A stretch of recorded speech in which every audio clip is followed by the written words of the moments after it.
Hey guys, thanks for clicking on the channel and clicking on the face. I'm John Stark from MacMovieGuy.com, and this is a review of Glass Onion, a Knives Out mystery.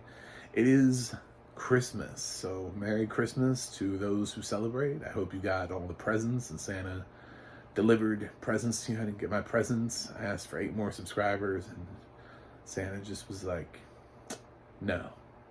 And they just walked away. I saw him too. He did that. It was like in my house. And he just came in and he was like, no. And they just walked away from me. I was like, all right, I'm sorry. I just thought, I thought maybe I could get to 100 a little early. It's my year-end goal. It's technically not the end of the year, but I'm a little shy.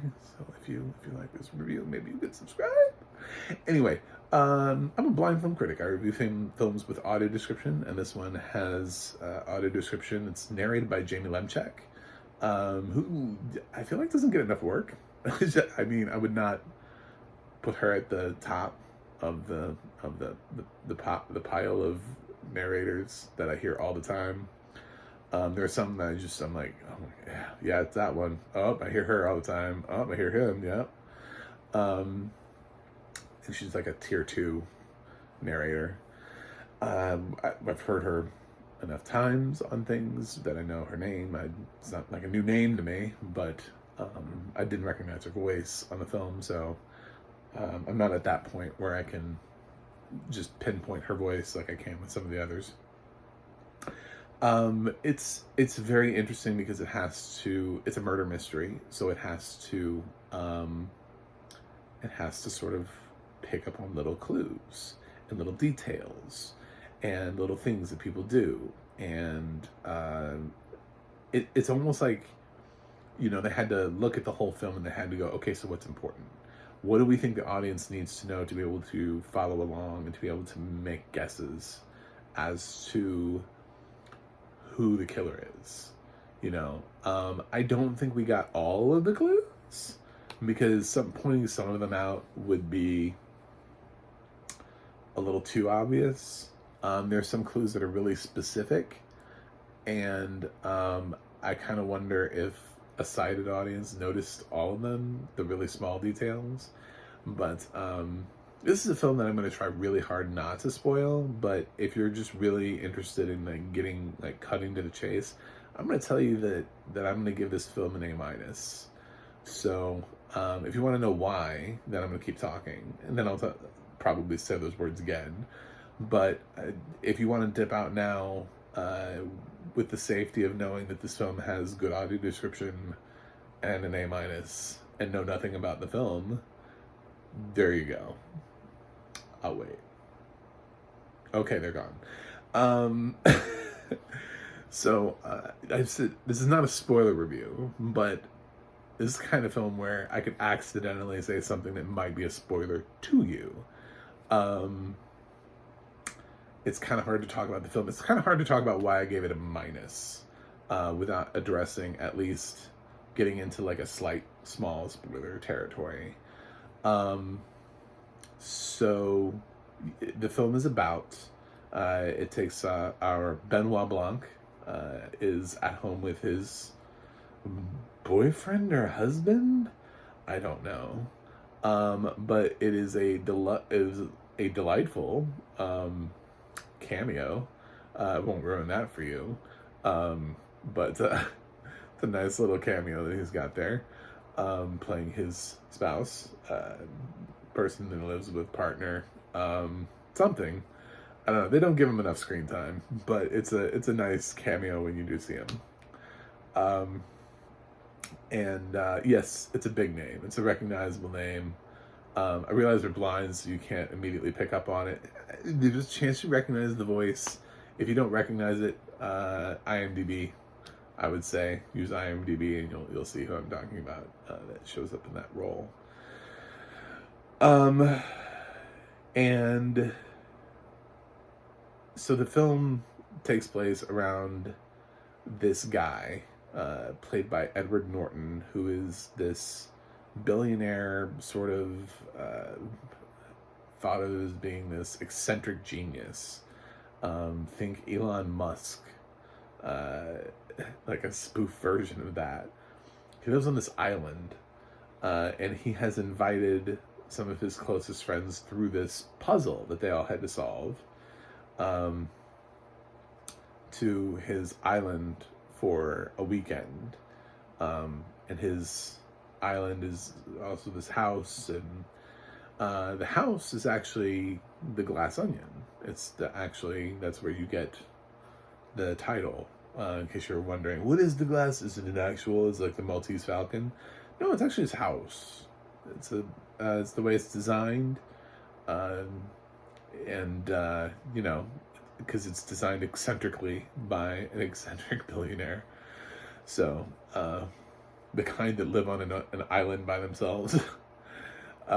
So, and all of these different people, they get invited, but also Benoit Blanc gets invited. And they show up, and they're all guests this murder mystery that Edward Norton has set up. And they're going to spend the weekend trying to guess who murdered him. So of course, immediately your thought is, well, somebody's going to actually murder him, and this is where we're going with this. But Rian Johnson doesn't like to do things that are just obvious like that. So just throw expectations, throw them out the window. Because one of the great things about this film is that it doesn't really do what a traditional film in this genre would do, and it plays around with a lot of different concepts.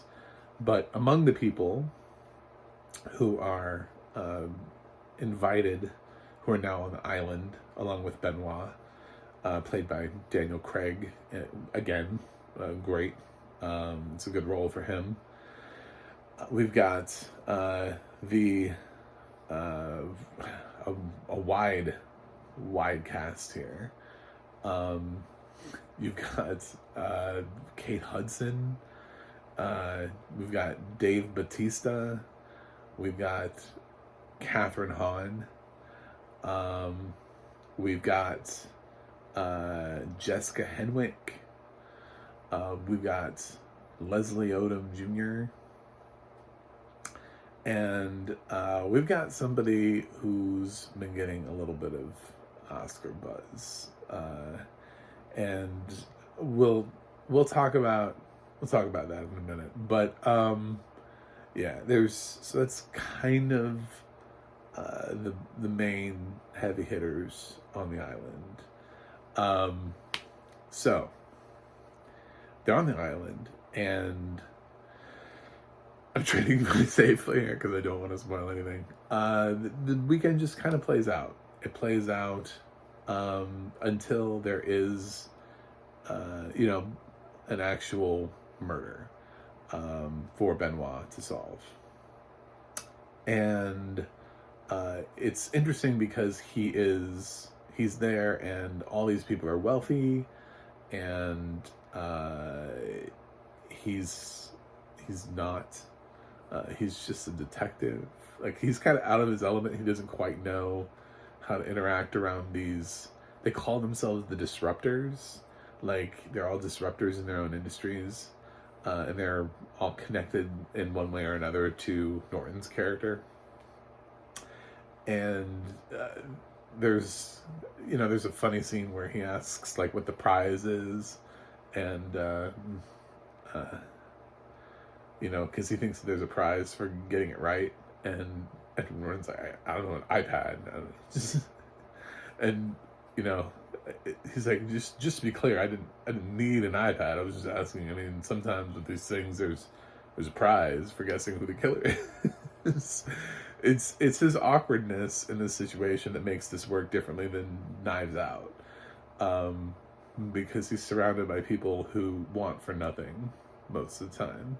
So it's that kind of dynamic, and then the film just kind of plays out. Once it gets going, it just kind of gets going. And Rian Johnson does some really interesting things here, where he plays with time and the perception of what it is that you saw, or what it is that you think you saw, what it is that they think they saw. And it all leads to a conclusion. There are some important little plot points and plot details along the way, and you'll pick up on them. You'll be like, oh, that person did say that one thing. That person said that one thing. I feel like that's going to be useful later on. It's kind of like one of those things where it's fun to kind of play that and see what's important and what's not important. What do you think is going to be important? Why did Rian Johnson show this to us? So now I'm ready to talk about Janelle Monáe. I think it's interesting that she's being recognized and rewarded as the sole member of the cast. I can see why. There's a trick to her character that she does very well. Her character is not as simple as the other characters. The interesting thing here, though, is that it's also really Daniel Craig that makes the film work. His Benoit is the character that's being carried over from film to film. And, he didn't get recognized for Knives Out. I do remember when Knives Out was out, there was a lot of, talk about Ana de Armas for that film. And it sort of is like, it's another thankless role for Daniel Craig. It's the film that he's like in another franchise where he's never going to be nominated, where it's more likely that somebody in a supporting role will get nominated, but he's just in a thankless role that's going to do nothing for him. But we all agree he's great. We all agree that what he's doing is amazing, but it's something that we end up taking for granted. It's like Matt Damon in the Bourne whatevers, or Tom Cruise in Mission Impossible, or Daniel Craig as James Bond. We look at those performances and we go, these are all great performances. These are solid franchises, but we just don't nominate them. And sometimes we end up putting our focus on other things, and other actors and other performances. I remember when Skyfall came out, there was a solid push for Javier Bardem and Judi Dench to be nominated. There wasn't really a push for Daniel Craig.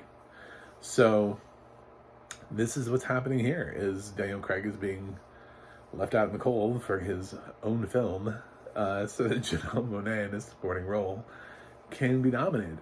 I don't know that I don't know. I feel like I've seen better supporting performances, more meaty supporting performances this year. I thought it was fine, but I also thought she was better in Hidden Figures. So take that for what you will. I think she does really well here, and it's really entertaining.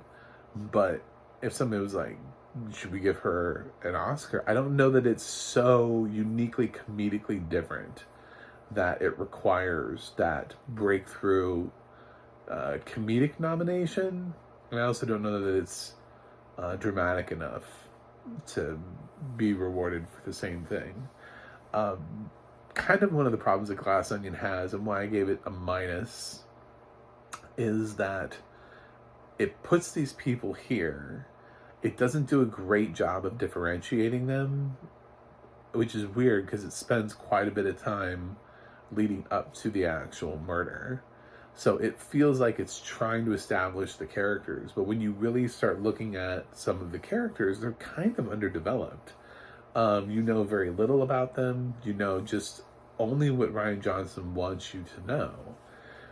But it almost feels underdeveloped. And then at a certain point, once Rian evolves the film, almost like a Pokemon, the film becomes something else. Then some of the characters truly do get left behind. Some of the characters just stop being developed at all. And then we just get this this other part of the film.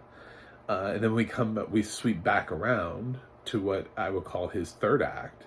And by the third act, we had already given up on a chunk of the characters, on their development,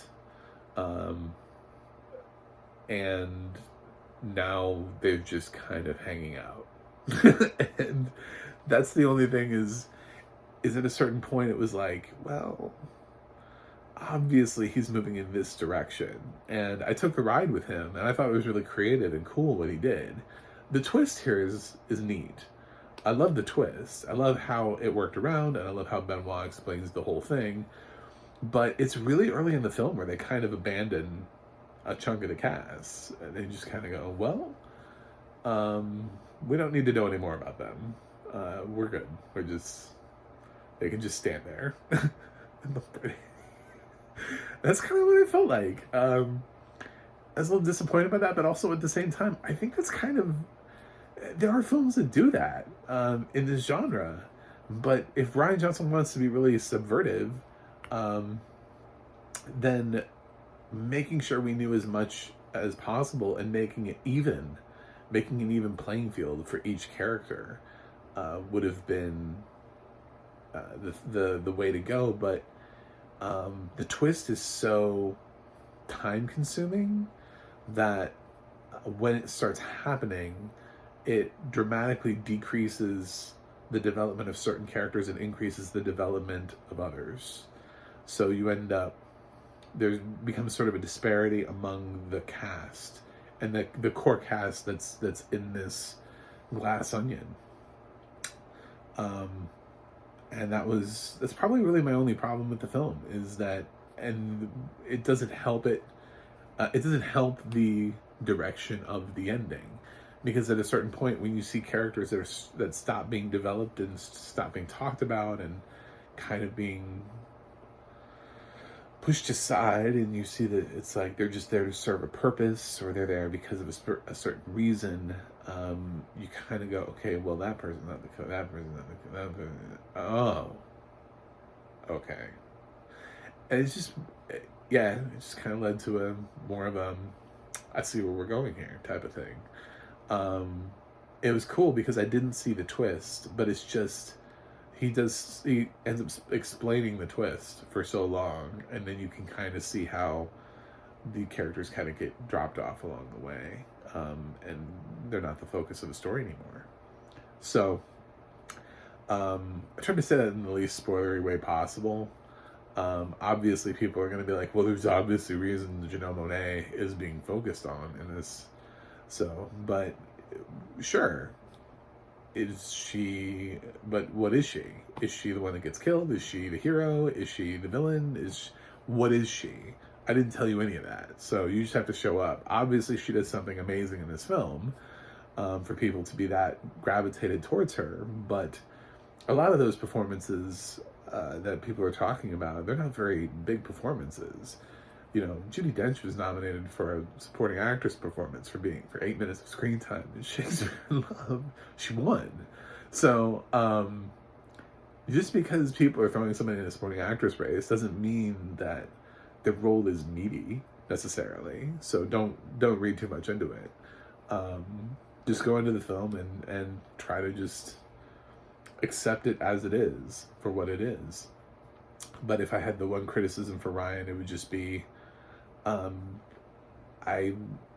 think the film could have been stronger with more consistent character development instead of kind of like Gilligan's Islanding off a couple people. It's just like sending them to like, I don't really need you anymore. Go stand over there. The story's no longer about you. Which is kind of what happened. Kind of felt like that was what happened. So, but overall, I liked it. I actually like this better than Knives Out. I feel like that's not a controversial opinion. I've heard a lot of people say that. Of course, there are also people who still say, I like Knives Out better than Glass Onion. So it's kind of like a 50-50 thing. But it's definitely not like me saying that's not controversial. I've heard that far too many times for that to be a controversial stance. Will it get nominated for things? I think it should absolutely get a screenplay nomination. I think what Rian has done here in crafting, even with the sort of underdeveloped characters, or the sort of lacking to develop them past a certain point, I should say, I still think that the film has a really cool story and a nice twist and some good payoff. it's just a cool story that he thought up. He's not adapting Agatha Christie books. He's writing these things on his own. So this is just tribute to a genre of film that he loved very much. And, you know, we kind of saw that way back in the day with Brick, that there was a possibility that he could do something like this. And now he's just doing it on a larger scale with a large budget thanks to Netflix. So I think I wouldn't be mad if this was in the Best Picture race. I don't know that it'll be in my top 10. It's not going to be in my top 10, actually, because I gave it an A-. And I've given at least 10 films an A this year. So it's going to miss out on that for me. But, yeah, there's a lot here. It's weird that people aren't talking about him for director. I feel like that would be a logical way to go. But adapted screenplay has to be a must. That's an absolute must. I don't know that I'm all about Janelle Monáe, top 5, but then again, I haven't seen all the performances she's up against. So I just kind of put her in a question. I put a question mark next to her name. I haven't seen Women Talking. I may not love that film as much as everybody else. So she's not an obvious choice for me, is all I'm saying. So that's my long-ass Glass Onion review for you on Christmas morning. When you wake up and you're opening the presents under the tree. And I'm sure you clicked on this review. I'm sure it was like the first thing you did. So thank you. And once again, I'm going to give Glass Onion, An Eyes Out Mystery, an A-.